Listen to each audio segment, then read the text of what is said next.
now for our feature presentation. Well, okay, people, welcome back to the channel. Or if it's your first time here, just welcome. Today, episode 2 of What Do You Believe? In the first episode, we opened with AJ and the foundation showing what a PSYOP is, how to detect a PSYOP. And we ended the video with Luis Elizondo. We all have our opinions. We all hold our beliefs. That's what makes every one of us different, is our beliefs.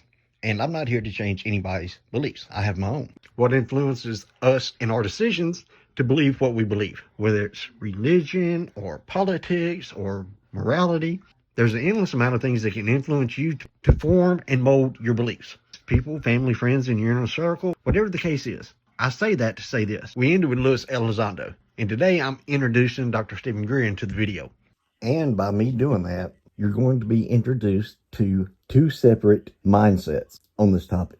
I wouldn't say that Elizondo or Greer are enemies, rivals, but I will say they definitely do not have a love for the other one. So what to believe? Who to believe? All I can do is make the video and you make your mind up. So the story goes, if you have a yin, there's got to be a yang. Jedi, Sith, however you want to see it, there's got to be a balance. When it comes to ufology and UFO, UAPs, I break it down into basically three groups. You have the Elizondo camp, you have the Dr. Greer camp, and then you have the third camp, like Ancient Aliens, Linda Moulton Howe, or Travis Taylor, who's appeared on Ancient Aliens a numerous amount of times, or the last 6 seasons of the Skinwalker Ranch. So that's kind of the third group. And I suppose if you want to say there's a fourth camp, then you wouldn't be wrong. Because I do know that there are people, they just got back from their vacation on the rings of Saturn and they just teleported back here. I get those people exist. I understand that. I don't count them. If you want to, so be it. Moving on. So basically, the two main camps are going to be Elizondo and Greer. And they're across the spectrum from each other as far as their beliefs. Somehow, some way, Greer carries himself as if that he has met every species of aliens that's come to this planet, and he's, how to talk with them himself. That's the energy he gives off to me. Elizondo saying, hey, I don't know what this is. We need to find out what it is. I gave my opinion on that the last video.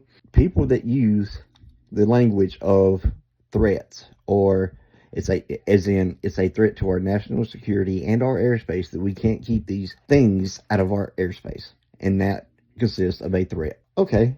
Yeah, I can agree with that. If you can't handle your own quote-unquote airspace, how that would present a problem. But then you have Lou come off here, and you have him tell you these things are going 40,000 miles an hour. So, okay, look, I know that Mississippi is probably one of the last states when it comes to education, so we may not be that smart in the state of Mississippi. I don't think you have to be book smart and educated to know if that was a threat. I mean, if these crafts are moving 40,000 miles an hour and our fastest plane moves almost 5,000 miles an hour, I'm sorry, anybody that's in possession of a vehicle that can go 40,000 miles an hour, if they had bad intentions, I don't think we'd be around long enough to know what their intentions even were. Just saying, that's kind of like common sense to me. I just, that's the state of mind that comes out of the Elizondo camp. Security breach, military personnel threats. It's, that's their route. The Dr. Greer route is kumbaya. We all sit around the fire and eat s'mores and graham crackers.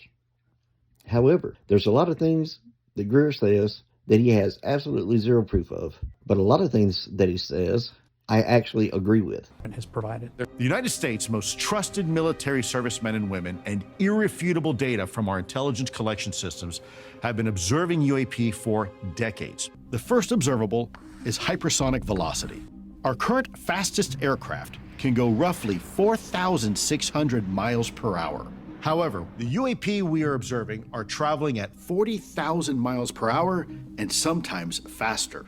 The next observable is instantaneous acceleration, a sudden change in velocity. At full speed, the SR-71, known as a Blackbird, requires roughly half the state of Ohio to complete its turn. What we are seeing with UAP are vehicles that can make immediate right-angle turns, instantaneously accelerating and stopping on a dime. at speeds up to 10 times faster than the SR-71. If you're in a sustained fight, you can get up to 7.5 Gs. It gets physically painful over time to be under that amount of gravity. And that's just going from 0 to 200 miles an hour in about 2.5 seconds. Now think of going 0 to thousands of miles an hour in less than a second, what the force would be on your body. The human body can only take so much before the internal organs start to separate themselves from everything they're hooked to, which is usually bad. Even if it was a drone, it would rip the drone, the unmanned vehicle, apart. The next observable is low observability. All modern technology have a signature. For example, most aircraft leave visible contrails as they fly. We usually hear a sonic boom associated with the sound barrier being broken. UAP, however, leave almost no observable signatures. Our airplanes actually throw out exhaust behind it and thrust behind it to push it forward. Whatever these things are, they're not doing that. There is no exhaust, no particles coming off of them that we can see. The next observable is trans-medium travel. UAP have been observed operating in space, in air, and underwater, and they are moving seamlessly through each of these environments without any normal signature and without compromising performance. We've observed a trans-medium capability of these phenomena to move from space to the atmosphere to the ocean. In the Aguadilla, Puerto Rico case, a DHS helicopter caught this spherical object flying. It entered the water and exited the water, so trans-medium without losing any velocity. It goes into the ocean and makes no splash or wake at 74 miles per hour. I calculated how much force you would require just to propel a basketball under the water at 74 miles per hour, and you would need a Bezos 7 rocket motor or 2 Learjet engines. That would churn the water up like crazy. So this is a technology that's frictionless. The next observable is anti-gravity. UAP seem to be defying the natural effects of Earth's gravity without any obvious means of doing so.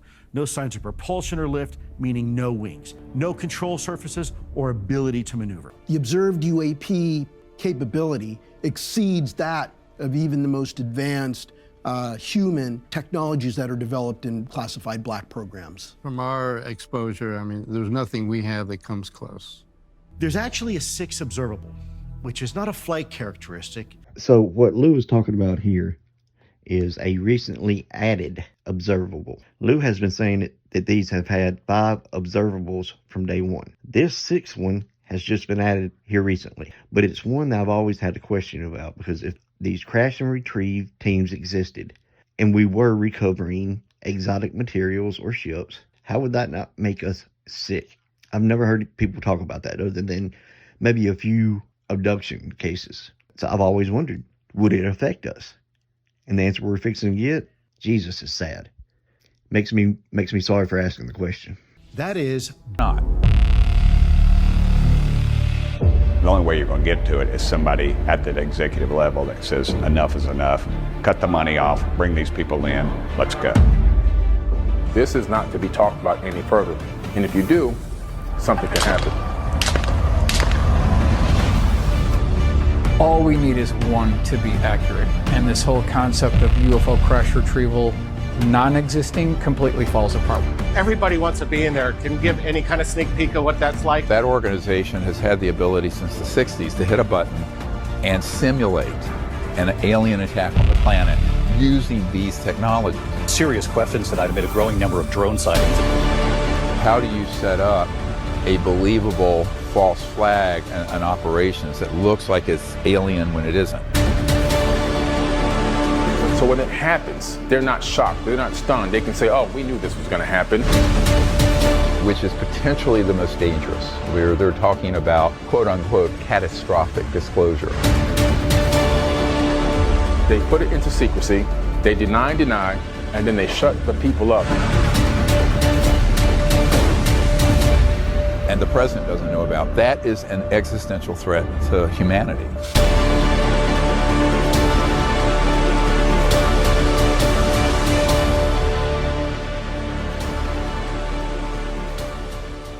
Well, you mentioned Luis Elizondo a few times. So there was a second congressional meeting that happened in, I think, November of 2024. And Luis Elizondo was one of the 4 experts that spoke on this. What exactly is your issue with Lewis? I don't know him, and I have no animus towards him personally at all. I just know that the top CIA guy in the last 40 years, who advises us, who's very clandestine, immediately when he surfaced said, this is the master of disinformation, and these are the things he's going to be saying that are false. So what I tell people, I don't have a problem with anybody, but I have a problem with someone deliberately providing false information to novices, people who are just trying to investigate this with the best of intentions, like Ms. Luna and others, and they are being gaslit and deceived. That's my problem. But my bigger problem is that what is the agenda of that deception? The agenda of the deception is to get people on the side of an alien threat to supports the same cabal that's been keeping the secret, right? And at the same time, present something that would be much more terrifying than 9/11 or COVID, and try to seize control of people's freedoms under this, sort of ruse of a threat from outer space. So long before I got on the stage doing this, I think that had already been baked into the cake, because they started abducting people and doing cattle mutilations in the late 50s and 60s. The first mutilated animal was a horse named Snippy. And the doctor who was called in on that, a hematologist pathologist from Denver, was a very good friend of mine. And I went out to his home, and he says, that was absolutely a covert human operation. But of course, then you get people who write books like Linda Moulton Howe, an alien harvest, and they're harvesting body parts. Yeah, they are, but it's not ETs. It's a covert human program. So I think the hardest thing, that I've had to deal with, and I was warned about this in 1991 by an old CIA hand, a different guy. And he said, look, the truth about this is so much stranger than the fiction ufologists believe and that the public believe. And it's going to be the hardest thing. And it's so strange, it covers itself. So, and if you expose the truth, you will discredit yourself, because no one wants to hear that truth. They want to hear the narrative we've been selling since the 50s. And that's true. I mean, it's a very frustrating situation. And so my problem with anyone in this field is that if they don't know what they're talking about, they should be quiet. If they do know what they're talking about and they're spreading disinformation and covering up some of the facts of this, then I have a real problem with them, and I will call them out. So right off the bat here, for me, my two problems with Stephen Greer is, one, he's talking and trusting somebody in the CIA for 40 years. Now, while I don't agree that calling the entire CIA out on their bullshit and say that every agent is a bad person, deceptive person, while I realize that it's wrong to do and we shouldn't do that, to group every person and say that this set of people are this, I get that. My point I'm trying to make is, it's still the fucking CIA. It's still the CIA. And no said, I still wouldn't trust anybody. And the second problem is, the things he says about Lou, there's no proof. He's not showed an email for anyone. He's not giving any proof to anybody. However, he did ask Elizondo to do a live debate with him on the internet, which Elizondo declined. So that's neither here nor there. I'm just saying those are the first two things that sticks out to me. He's talking about people if they don't have proof. And if they do have proof, shutting up, while he literally shows you no proof of what he's saying. That's my problem. Unfortunately, some of the others doing it are known counterintelligence operatives who are providing false information. A known counterintelligence person named Lou Elizondo, who is someone working to intercept these whistleblowers and then turn... You seem to be a big fan of his. It's what I hear. No, Elizondo is a paid disinformation person. And how convinced are you of that? 100%. I have an email from the top guy at the CIA who was there when Ronald Reagan wanted to know about this when he was running for governor, who was a very young postdoc, and he immediately wrote and said this is what he's doing. Now, recently, Mr. Elizondo has started saying more correct information. Initially, he said, all of these objects out here, we don't know what they are or how they fly. Now he's admitting we have the man-made ones. And I'll tell you, the mass majority of the UFOs people see, they're not from outer space. They're not alien. They're ours. but they have dangerously been used in false flag operations and deceptive operations. False flag, which means you just set up a decoy, you set up a false operation. So that was his primary responsibility when he first emerged, was to gaslight officials, gaslight Congress, and intercept witnesses. That's a job, right? So It's a very big job. And there are a lot of people like that out there in what we call the legacy UFO subculture. They're embedded. I mean, they're not going to wear a sign that say, hey, I'm from, this operation. Whoa, whoa, whoa, whoa, whoa. Hold your horses. Haven't I heard that name before? It sounds very familiar. I have heard that name before. I'm confused because Lou talks about legacy program as if he is not in it. But here you have Stephen Greer saying that he is a part of it. What to believe, what to believe. It's important that we hear all people's perspectives. And yes, even the ones that maybe have some very interesting or unorthodox ideas, they deserve a voice too.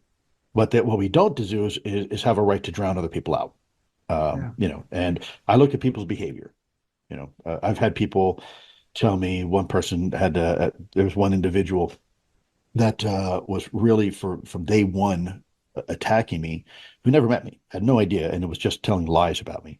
And so, I made the off the cuff comment, I don't deal with terrorists. All right. I'm going to assume then that you're not going to take up Dr. Stephen Greer on his offer to have a online live debate on third phase of MoonNet.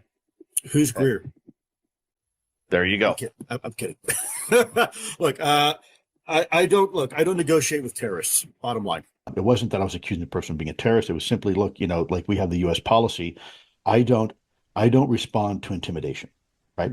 So if you want me to do something, just ask. Don't create a circus, because that I will not support. That's just for selfish gain for somebody trying to get attention.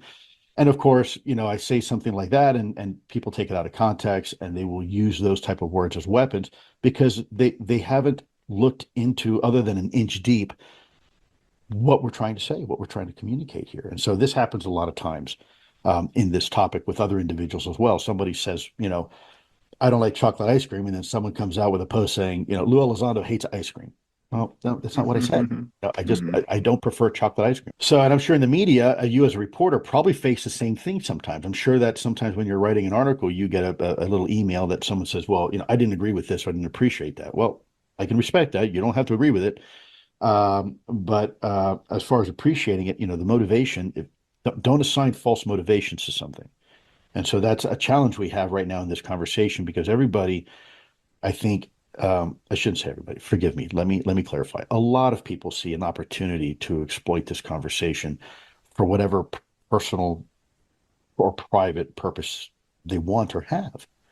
And I don't think that's fair, because this is a conversation that's so important that we all, everybody deserves a seat at the table, but it's a round table. There's a certain rogue element that want to create this specter of a threat from outer space. Because really what they want to do, they want to create a global totalitarian superstate where the people are united against some alien threat.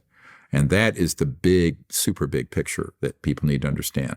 It's why I would say 90+% of everything out there on this subject is some type of disinformation that's being curated for its what's called psychological warfare value.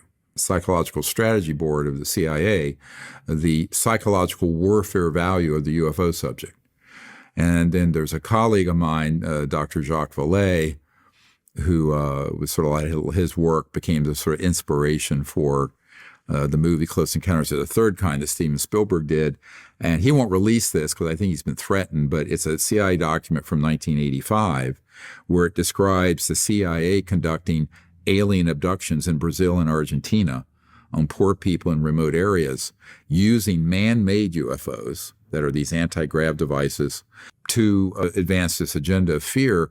And it actually says in the document the exact words from 1953 for psychological warfare value. Because here's the question. If there's a group of people, and there are, who want to be able to create further global dominion, but not on a path of peace, but of endless war and conflict and control through fear, you've got to have a bigger enemy than the Taliban. Whoa, wait a second. Preach that, brother. Let me hear you. Kennedy was surrounded by warmongers, as is Trump is surrounded by warmongers. It's an infinite theme that never seems to go away, no matter who we have in administration. So for this to be far-fetched, even after the dead baby psyop, this wouldn't be a stretch at all from that, in my opinion. Just saying, as far as the warmongers go, I don't think there's a low they would stoop to when it comes to implementing and getting to start a war. I don't think there's a low there. I don't think there's a morality line that once you cross it, you can't come back. If that was the truth, that would have been the case in 1990 with the dead baby story. But it's not. And this is terrifying to me, by the way. And so the narrative that you end up seeing pushed through internet and through big networks and what have you is the threat of the UFOs. I think that's the biggest part of this, is that on the one hand, there's a very disturbing covert group that's not being overseen properly by the government and which is illegal and unconstitutional. But the good news is, if we can correct that problem and bring these technologies out, it will be a new world. I think the other important part of this, which I think is very key, is physics. We have had people there at the South Pole Raytheon station. Those systems are both tracking in deep space, but are also weapon systems. And there is a huge problem with those sort of technologies being used by rogue elements, not being okayed by the international community or even the Pentagon and White House and Congress. So those sorts of technologies need to be put on a short leash very, very quickly. There's a universal right to self-defense. I tell people when they all this obsession, of course, is more the human narcissism. I say, if you want to know where the threat in the universe is, go to a mirror and look at it. It's what humans are doing. It's not what these civilizations are doing. Boy, these civilizations are so advanced technologically, but also socially and spiritually, that they're very, very peaceful. And why? If you had the consciousness of what humans have now, where we fight over the Ukraine and every scrap of land and aiming nuclear missiles at each other, now take that mindset, but now instead of nuclear weapons and missiles, put in faster than the speed of light technology. Those civilizations would extinguish themselves in a nanosecond.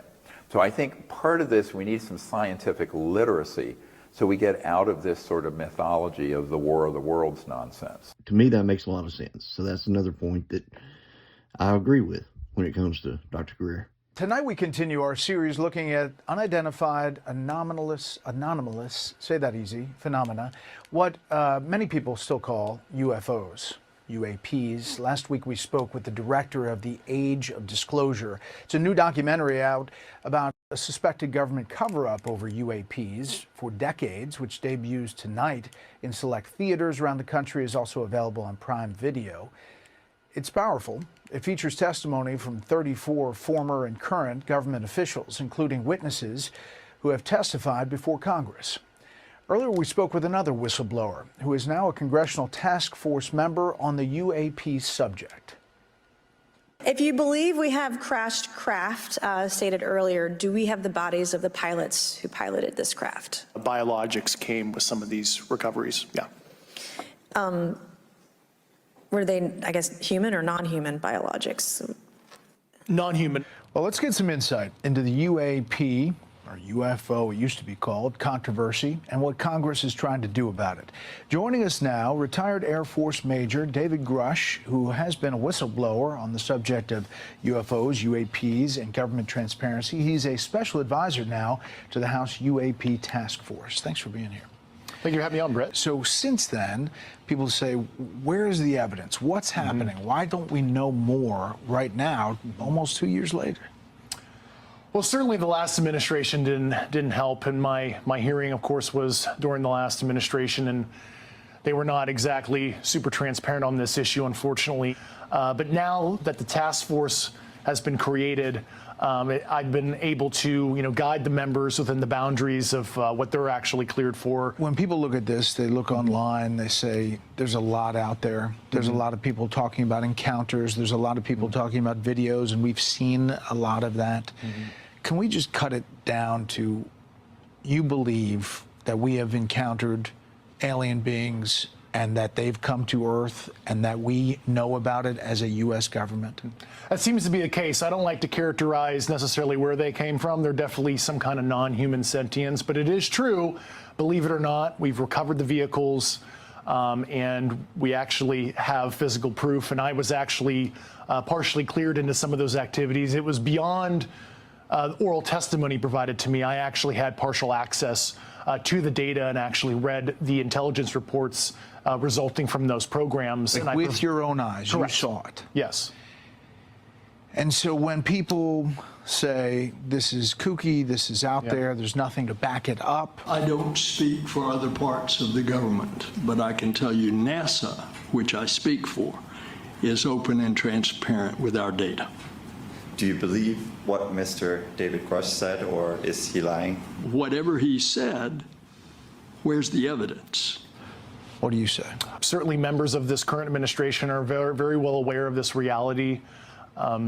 Certainly the current president is very knowledgeable on this subject, and I trust his leadership on it, and I think he's assembled an A-team cabinet, and I really believe if Trump wants to be the greatest president and the most consequential leader likely in world history, he certainly has the knowledge, the capabilities, and understanding of some of these sensitive government transparency issues. I have access, and I speak to people about it. I've had actually meetings on it. People that are very smart and very solid have said they believe there is something out there. And, it makes sense that there could be. I've never been convinced, even despite that. I just, for some reason, it's not my thing. So you think, one, he knows, and two, he's open to transparency on UAPs? He certainly is very well informed on this issue. Leave it at that. I don't want to get ahead of what the president might want to reveal personally. There's been a role to cover this up, you're saying, through administrations. And there have been people who have been threatened and told not to testify? I was physically threatened even before I sent in my Intelligence Community Inspector General report under the previous administration. I actually had to go and seek legal protection that way because I was, literally in fear both professionally and in my personal life. And when you mentioned in that testimony of recovering the pilots or remains non-human, that's something that you saw as far as the intelligence with your eyes? Yes. And it is a very uncomfortable, even for me now, as somebody who's seen it, experienced it, even talking about it, because it's so outside a normal person's worldview to understand that there is this biological sentience that have piloted these crafts that don't necessarily look 100% like you and I. Were there pictures? Were there? There were. Yes, there were. When I said from another planet or from outer space, you said we don't know where they're from. Is it interdimensional? What are we talking about? I've talked to a lot of, I'll call graybeards on the program. That is a subject of hot debate on origin. As a guy trained in physics formally as well in my background, I leave an open mind on what the origin is. Certainly, there is the extraterrestrial hypothesis, and they could be coming from elsewhere off Earth, but I don't usually go there because I did not see that data, and I'm not conversant in the high confidence theories that the U.S. government had. I'm not aware of any remains that the department has of any signs of extraterrestrial beings or activity or technology. You say we, the U.S. government knows, but there are many other governments around the world. Do they know? They have their own programs, and like I said 2.5 years ago, we have been in arms race with our peer competitors, namely Russia and China, and they have their own programs in this regard. And I was actually able to view a body of intelligence that discussed adversarial programs, and I'll leave it at that. We've recovered things, you say, bodies and physical remains. Was there a sense that the motive of how they got here, what they were doing, was it peaceful, not peaceful? We've seen a mixed bag of activity. And motive and intent, why they're visiting, that's once again, that gets into our assessments, not necessarily, we can't quite understand the intent of some of the sentience and why they're visiting. Could it be because we have interesting genetic material on Earth? We're a Jurassic Park tourist attraction for them. Could be a myriad of reasons. For the other people who are coming out, you say to them what? You've obviously faced intimidation. You talked about harassment. there are reports that others have too. I say that there's hope. Certainly, Congress values whistleblower information right now, and certainly I believe there's an appetite with the administration to do the right thing on this as well. And there's some other things that are happening behind the scenes that I'll let the administration discuss when they're ready. Okay, well, we appreciate your time, and we'll follow every element. It's fascinating. Yep, thanks for having me on. Well, okay, people, that's going to take care of the video for today. We're going to cut it off there. I thank you for your time. I know there's other places you can be. You can be watching other people do other things, but you're here with me, and I thank you for that. I hope you come back. I will see you guys next time. But, man, I have to get some Pokemon doll before everybody else does, because then I'll be cute. Can't it wait till tomorrow, hun? But, man, I have to get the first one, else people won't think I'm cute. Hell to the no, to the no, no, no, no. Hell no, no, to the no, no. All this talk of getting old is getting me down my